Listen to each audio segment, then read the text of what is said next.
हमारा ऑर्डर आसी 500 ग्राम साइज दीटा कंकड़ा एबे हमरो जे क्लीन करिया पे अछन ताको दबा क्लीन करिया पे तापर दबा प्रिपरेशन करिया पे चलो देखिया कंकड़ा केमति बना होची आइए देखते मजा आएगा। क्राब बर्तमान क्लीन हेकी पळे आसला प्रथम टिके गोड़ को क्रैक कर दवा कारण टिके मसाला पसिबो जी भी खाइबे ताको भांगीबा पे एते प्रॉब्लम होबनी तो एमते हल्का क्रैक करिया नहले मांस गुड़ा को बाहरी जीवो बर्तमान हाफ बॉयल हो गलानी एबे मसला पड़िबो हमर क्राब मसाला बर्तमान रेडी हो क्या बोला तूने?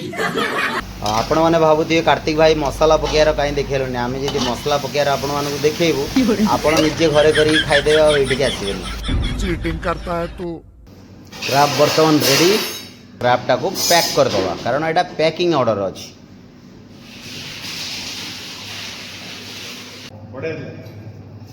खरा खाई भल लगे से आउ नापी आसती आपण मैंने जिते भी प्लान करेंगे चिलिका ढाबा कि चिलिका फैमिली रेस्टोरेंट को आसापी डेस्क्रिप्शन नंबर अच्छी कांटेक्ट करके आसपारे रही जय जगन्नाथ।